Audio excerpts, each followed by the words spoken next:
Welcome to Backstage with Richard Ridge, where I sit with some of the theater's best and brightest, just chatting it up.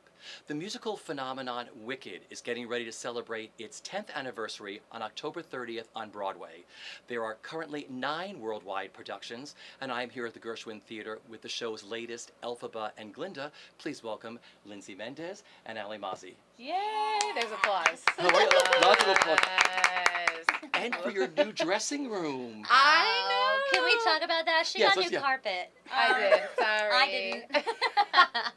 Well, that was it. I mean, it goes along with they're doing all these refurbishments in the theater for the 10th anniversary. It's a gift from the Nederlander organization, and so part of the deal was that they were going to knock out the Elphaba dressing room to make more bathrooms for the women. And women, we know we need more bathrooms. These theaters, there's always a line. And so that room that has held every Elphaba that's ever been in here is now going to be a restroom. And I took over the wizard's room, and they sent him upstairs. It's fun though. We can see each other from our dressing rooms now in the mirror when we're getting ready. Yeah. Oh, I love that. Now we're right across the hall. We see each other a lot more because I'm in here the whole time getting green, and so it's nice. I can see her, and we can connect a little more. It's great. Because your old dressing room was sort of the Wicked hub, right? Right, and it's down the hall. It's like it used to be like right kind of where all the stagehands gather and where everyone kind of So now I'm a little bit further down, but it's nice for us, and it's great. It's still a hub. It has to be because you're stuck in a chair for. That's right. Yeah, being painted. That's right. Yeah, I can't leave my chair starting at, 7:15. I think they should put a plaque in the ladies' room now. This was Elphaba's dressing room. Oh man, and put all the names that's a on great it. idea. People would really Right? be excited about that. Cool. I'd use it. He'd go in the ladies' bathroom.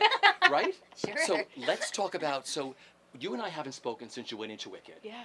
So first of all, welcome, congratulations, welcome to Broadway with Wicked. Thank you. And welcome back. You just Thank got you. here again, right? I just got. Yes, this is my 3rd show back. Okay. Yeah. What's it like being back?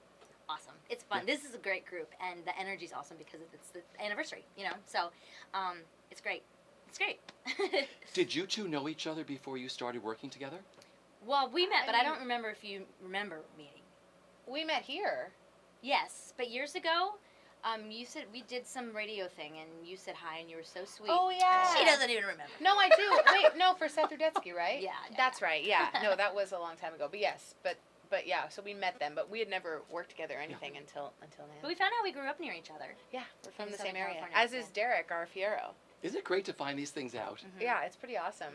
So what's it been like working together? Talk about that. It's brand new, but it's awesome. It's so great. I mean, I think, for me, this is, I'm still relatively new to the show. So there's so much to still figure out and discover. And I think it's it's so cool. I mean, what I love about Wicked is, and the company is that they kind of let each girl kind of bring a lot of themselves into these roles, and they're not really sticklers on who these people are. And so that kind of allows for us to have a lot of freedom in how we play the scenes and how we kind of interact, and I've just really found that fun with every person I've gotten to work with, and Alli is a genius in this part, and it's so fun to get to kind of experience her. And thank you, buddy. And of course. You're so sweet. Oh my gosh, but so I think it's been really awesome so far.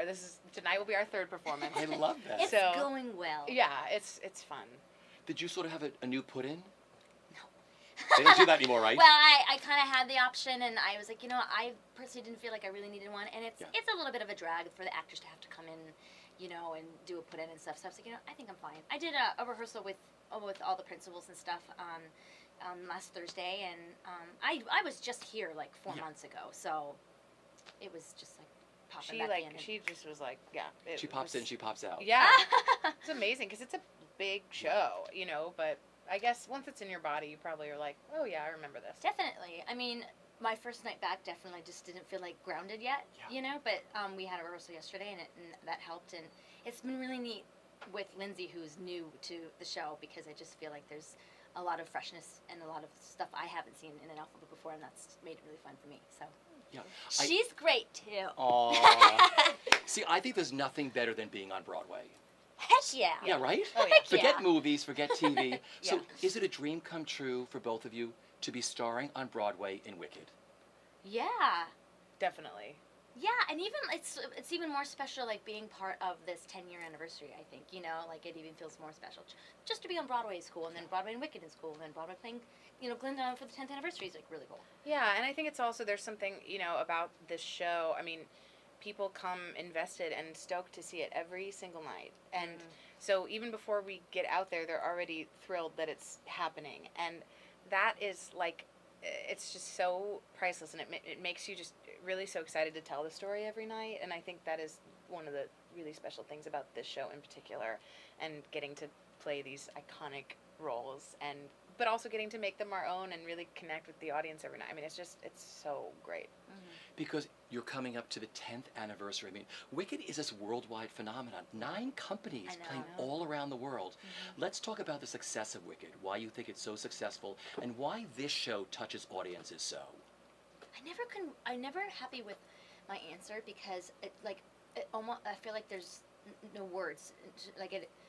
There's just something deep rooted that people connect to in this show. I mean, I can talk about the friendship, and these themes of following your heart, doing what's right, and things like that. I mean, there's some cool themes in it, but there's also just it's this whole thing, because combine that with the great costumes and sets, and this story that we kind of knew, but now we have another take on it. It's just this experience.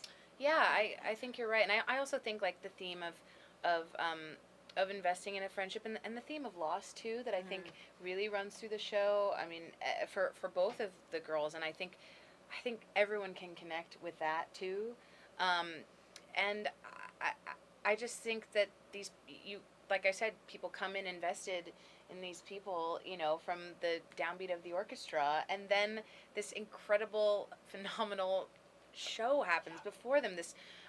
You walk out, there's no way you can walk out of here not being like, I got my money's worth and then some seeing this show. It is so packed full of incredible sets, costumes, the staging of it is beautiful, the music is beautiful, and you also take home so many wonderful little nuggets of a great story. I think it's just extremely well done.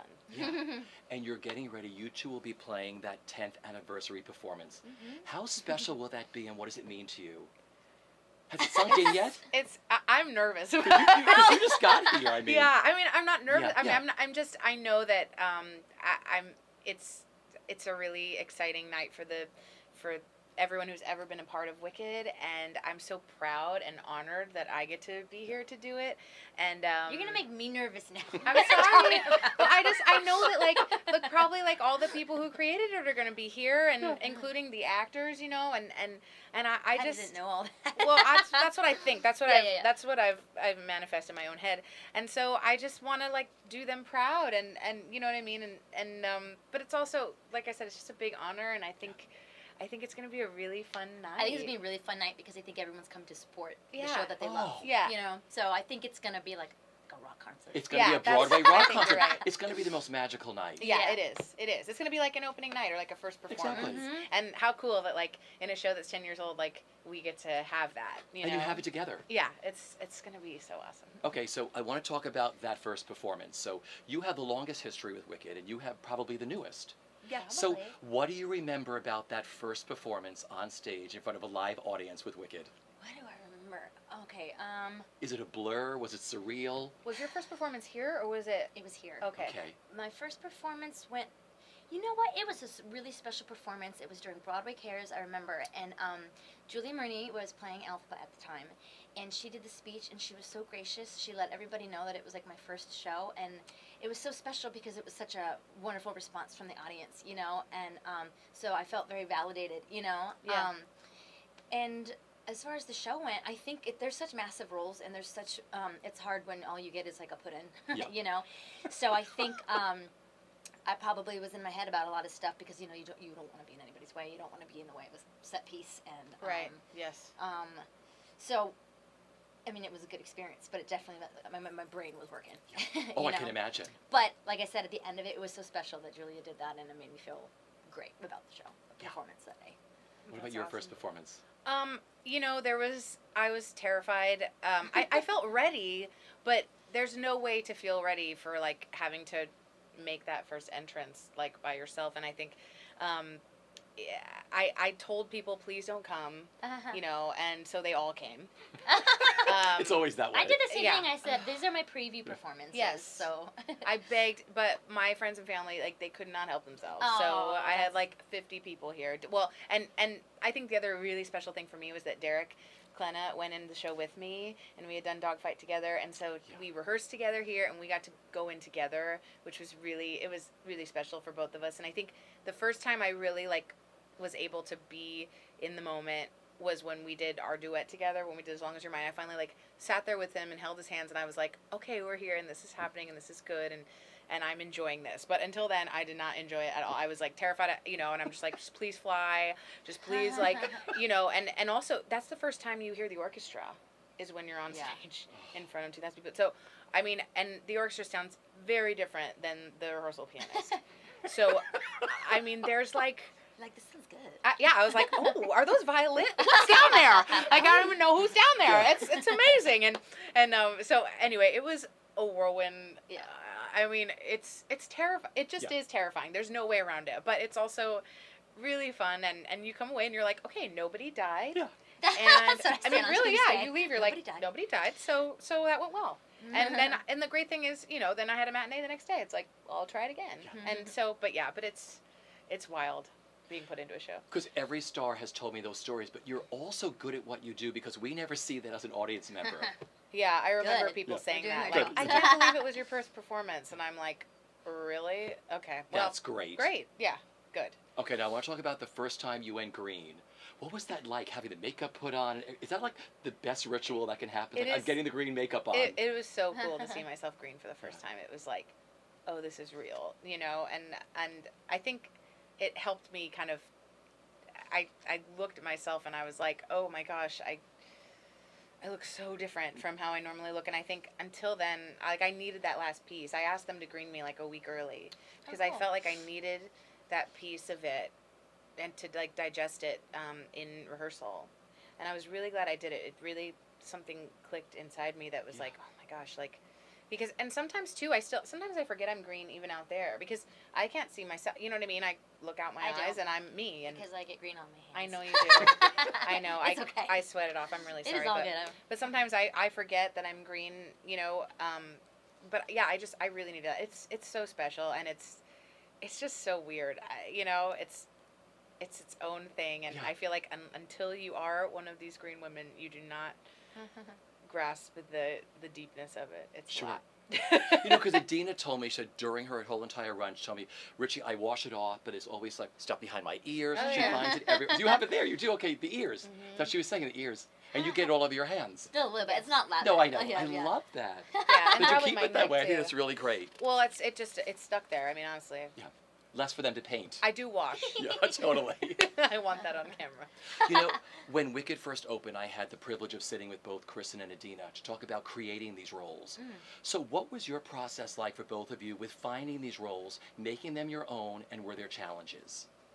I had only seen the show a couple of times, and it had been a while. So when I found out I was going to do it, I was kind of like, I kind of took the script like new, and I didn't know the score very well either, and so I got to kind of come at it pretty fresh, and they were really cool about not that they wanted me to have that process with the script. So I didn't watch the show hardly at all. I really kind of had my own process with it, and I think that was helpful, kind of making it my own, because I didn't know how else it had been done, or I didn't remember. You know, I knew I'd seen it, I knew it was great, but the specifics of it kind of washed over me, and so it wasn't too complicated to make it my own.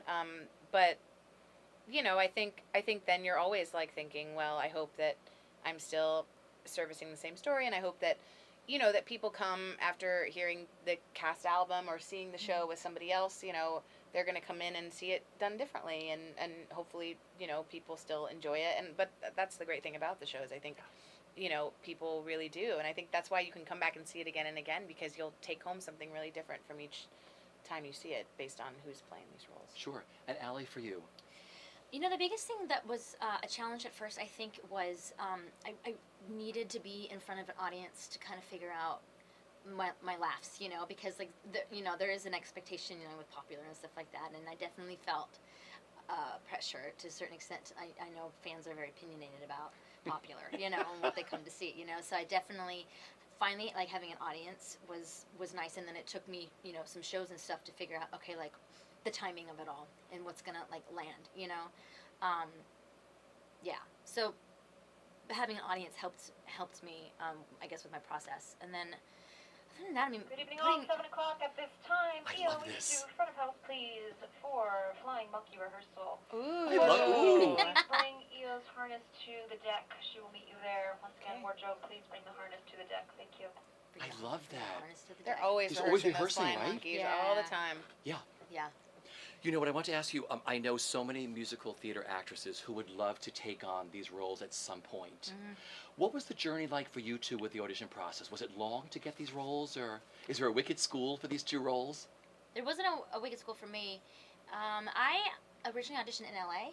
I was living out there, and it was fascinating. I went in. I think I had like a work session with Lisa, who's our associate director, and then I went in for most of the creative team. Steven Schwartz wasn't in LA at the time, and my callback was in a church because the studio that we were at had this big dance call, and there's this like a boom, boom, boom. So they moved, and so it's just actually a well-known church in Hollywood that holds auditions and stuff. So it's very bizarre. I stood up like by the cross and sang popular. That's so weird. I was like, okay. But it went good, and then, you know, what's funny is they wanted to fly me to New York to so Steven Schwartz could see me, but I was working on something at the time, and he happened to be in LA, so I just went in one-on-one with him, which was kind of cool, and that was essentially my audition process, from what I remember. And Yeah. Lindsay, for you? I auditioned via doing shows with all the people that that created Sure. the show.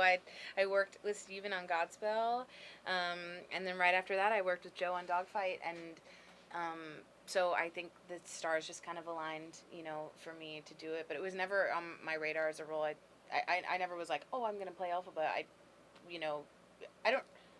It's not that I didn't think I could or anything. I don't know. I just didn't ever think about it. I felt the same way. Like, it wasn't like something I like sought out. Yeah. But like when the audition came up, I was like, oh, totally. This would be really cool yeah. and fun. Yeah. Right. And so it just happened to be, and so.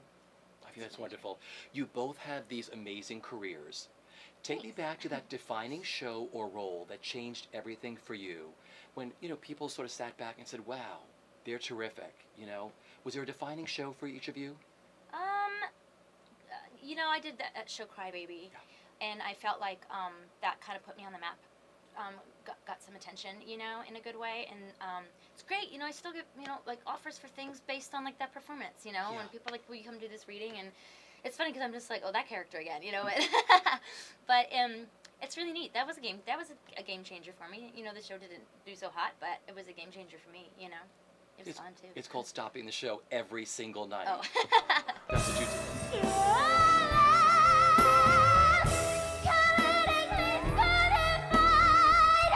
A panel of doctors tried to lock me away, but until that day when they finally do, I know, leave me alone. I guess it would be Dogfight for me. Yeah, it just, I mean, that show changed my life in so many ways, but I think, you know, I think before that I had done a lot of like ensemble work and fun stuff, and I've loved everything I've gotten to work on, but I think to really like cut my teeth as an actress and to get to do a show like that and work with Joe was like it was just a life-changing experience for me, and it kind of just gave me the confidence that I could do something like that and lead a musical and also just, I don't know, that I didn't have to rely on my voice, but you know what I mean, but I could do a show that was a play with music, and it was incredible, and that kind of felt like where things kind of shifted for me. Sure. And we go bum bum bum bum bum bum bum bum bum bum bum bum bum bum bum. Don't know why I decided to come. Don't know why I decided to come. I'm glad you said those both, because those were the defining moments for me. I was like, wow, because you did stop the show every night, and you did too in Dogfight. I thought, wow, beautiful, brilliant performances in both those Thank shows. you so much. Take me back to the beginning. Where did your love for performing begin growing up, and what were your early creative outlets? My parents loved theater, and my dad used to play guitar, and my mom danced and twirled baton and taught baton. Awesome. And that was so great.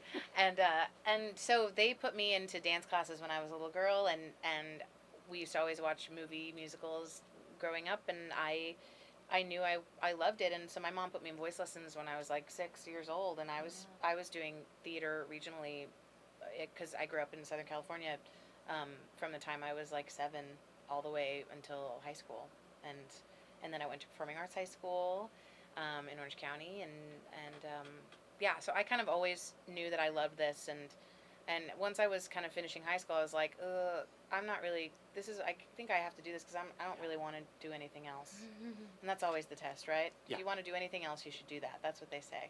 Do you remember having the conversation with your parents that I'm going to do this? I didn't ever have that conversation because I think they knew that there was no other option for me too. I think we all kind of knew, and they were so great and really like invested in me, and you know, I'm like, okay guys, I'm hopefully starting to pay that back to you, because they believed in me from the get-go, and I was so lucky. Alli, for you? I was thrown into like classes and stuff because I was like, my sister was in classes like singing and dancing and stuff like that, and I just was around. I was very shy as a kid, so my mom also saw it as a way to like for me to like break out of my shell a little bit, gain some confidence and stuff. She used to I was so shy, and she always would want me to sing for people, and I would only do it. I would go in the closet and I would shut the door and make everybody turn their backs, and that's the only way I would do it. So it was actually like a tool. I think she just wanted me to like gain some confidence and not be so shy. And then, you know what, I just happened to like have a little bit of a knack for it, and I just had fun because it was just like getting to like hang out with my friends, you know, and it was like playtime. I actually wanted to be a soccer player first and foremost, but then my mom and dad were like really wanted me to be an actor, which is like hilarious because that's not the case a lot. Right, like 90% of the time. They knew it more than I did. I think that this is something I should do. I just thought it was fun, and I made my Broadway debut with Hairspray, and I was, getting my first like, big paycheck, and I was like, oh, I can do this for a living. It's not just like, it's fun, and I can actually make a living doing it. Just kind of. So they had the conversation with you. You're going to be an actress. It was such a big argument. I was like, no, Mom, I'm going to play soccer. I'm going to go play soccer in college. And she was like, no, you're not. Wow. I love it. You're going to Broadway. Yeah. Yes, exactly. That's amazing. But they're just super supportive. I do think had I still gone to school to play soccer, I still would have ended up back here. It just would have taken me a minute longer Sure. to figure it out for myself. Yeah. What's the last thing each of you do before you hit the stage that sets you on your path saying, now I'm Glinda, now I'm Elphaba, let's go? Because I asked Kristen and Adina this. Yeah. This doesn't help me like to be Glinda, but I definitely check my high note before I have my little pitch pipe. I blow my little E and I make sure it's in there, and then I head to the bubble. I see, it's neat. I hang out in that bubble up high before the show, and that's a nice little moment to myself. Because I don't, probably like you don't get a lot of quiet moments. You don't either. There's always people around, so that's nice for me. And then I get a moment to kind of hear the orchestra and the ensemble, and that kind of preps me coming into that scene, listening to like what's going on down there, because I come in there to bring them news and calm everybody down and tell everybody it's gonna be okay. Sure. And for you, what's the last thing you do? Well, it's like Alli said, I'm in here with my green team until when the show's starting. I'm still getting green, and so I get no time to myself except for when my entrance happens. I run through a clock face, and right before it opens, and she's doing her thing out there, I stand there with my suitcase and I kind of prep my legs and swing my body back and forth like, okay, this is gonna happen. This is gonna happen. Here we go. You know, I'll see you in 3 hours, Lindsay. And then and then it opens and I go. And then it's like, all right, I'm here. So that's kind of my little routine back there. But yeah, we both. It's like it's so weird. I mean, this show, it's just so unlike any other show as far as the amount that these roles do, and you just. I feel like I always say I'm like a race car, and my green team just like they just rotate orbit around me, and I come off stage and they're just like I don't do anything, I can't touch anything because I have green hands, and they just do stuff around me and I just stand there and then they push me back out there and out I go again and then back. It's just that's my whole show, and then it's over and they push me in the shower. And it's like that's that good they don't get in the shower with you. Well, sometimes it's just so weird. I love that. Listen, it's almost half hour. Thank you so much for doing this. I know you're sort of going to prep yourselves for us. Yeah. Have the best time. Enjoy this 10th anniversary. It's going to be pure magic for both of you. Thank you, Richie. Thanks for coming and seeing us. Yeah, thanks for hanging. This is The fun. best.